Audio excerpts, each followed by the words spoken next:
Weird rules about being a British royal. After 7 tireless decades as Queen, Elizabeth II passed away on September 8, 2022, leaving her eldest son, Charles, as king.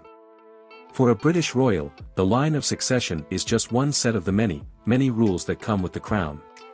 Turns out, being a member of the royal family is not as easy as it looks on TV. Keep watching for some of the weirdest rules the royals follow. Your non-royal life might start to look pretty good by comparison. Everyone gets weighed before and after Christmas dinner. The royal family has a lot of holiday traditions, though some are a little less charming than others. One of the most bizarre traditions requires each member of the royal family to get weighed both before and after Christmas dinner. If they gain weight, it signals that they truly enjoyed themselves at the table. The bizarre ritual dates back to King Edward, Queen Elizabeth's great-grandfather, who wanted to ensure his guests ate well. The tradition was depicted in a scene from the 2021 film Spencer, in which Princess Diana Kristen Stewart expresses her distaste over the entire debacle. Game on? No. This is probably the silliest, and least strictly enforced, rule on the list, but Queen Elizabeth reportedly banned the royals from playing the board game Monopoly. The reason: the game made the family a little too competitive. Too vicious. In 2008, Prince Andrew was gifted a Monopoly board after attending a meeting with Leeds Building Society, a financial institution in England. The Duke of York reportedly turned down the gift, saying, "We are not allowed to play Monopoly at home," before clarifying that when the family tries to play the game, it gets too vicious. Royals are not allowed to vote. The royals are expected to remain politically neutral at all times. This includes refraining from voting in elections. While their voting is not strictly illegal, the UK Parliament's website does say that it is considered unconstitutional for the monarch to vote in an election. Careful neutrality. The palace often has to deny reports about monarchs expressing political views in public. For example, during the Brexit referendum of 2016, The Sun ran a story claiming that the Queen expressed anti-EU views at a dinner. The palace vehemently denied the allegation, and the tabloid was ordered to print a retraction. The Queen's written approval is needed before getting married. Seeking a family member's permission before proposing is a rather common practice, but the royals take it to a whole new level. According to the Succession to the Crown Act of 2013, the first 6 people in line for the crown cannot marry without the consent of the reigning monarch. Failure to do so would immediately disqualify them, and their descendants, from ever ascending to the throne. Seal of approval. In April 2011, Queen Elizabeth gave her consent for Prince William and Kate Middleton to get married. The official notice of approval, known as the Instrument of Consent, was written in calligraphy, closed with a red wax seal, and covered in custom artwork that represented the groom and bride-to-be. Black should be worn only at funerals. This rule is a little less official, but definitely quirky. According to tradition, royals only wear black during funerals. Generally, it is thought that black is not usually worn unless in mourning, although Diana, Princess of Wales, did occasionally wear it for evening functions. Alexandra Messervy, founder of the English Manor, a famous London-based finishing school, told In Style. A big no-no. Indeed, Princess Diana caused quite a stir when she wore a black taffeta dress to a fundraising concert in 1981, her first royal engagement after getting betrothed to Prince Charles. Diana spoke about the incident while being interviewed for her biography in 1991, claiming Charles saw her in the dress and exclaimed, "Only people in mourning wear black.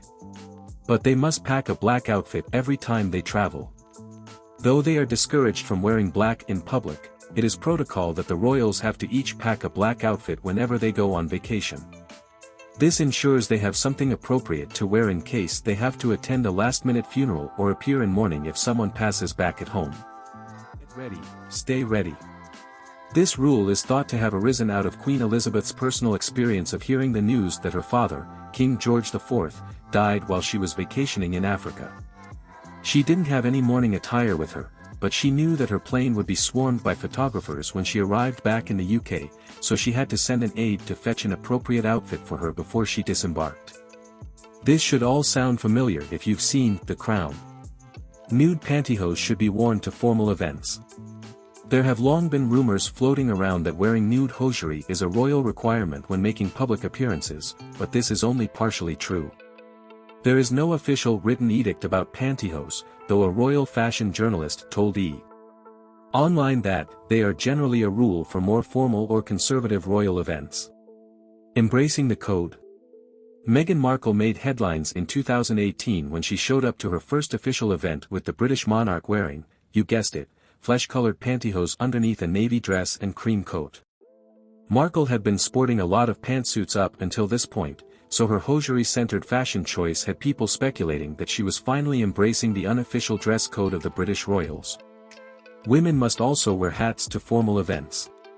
It's a long-standing royal tradition that the women in the royal family always wear hats to formal events. Up until the 1950s, ladies were very seldom seen without a hat as it was not considered the thing for ladies to show their hair in public, said Diana Mather, a senior tutor for the English Manor, to the BBC. But all that has changed and hats are now reserved for more formal occasions. Fascinating fascinators. But formal certainly doesn't mean boring. The hats donned by the royal ladies over the years have transformed more into wearable art than traditional headwear. The pink pretzel-esque fascinator Princess Beatrice wore to William and Kate's wedding in 2011 is proof enough. Tiaras are reserved for after 6 p.m. Another unspoken rule dictates that tiaras must only be worn at indoor formal events during the evening. The old rule is that hats are never worn indoors after 6 p.m., because that is when the ladies changed into evening dress, and tiaras and the family jewels would come out, Mather told the BBC. Unless.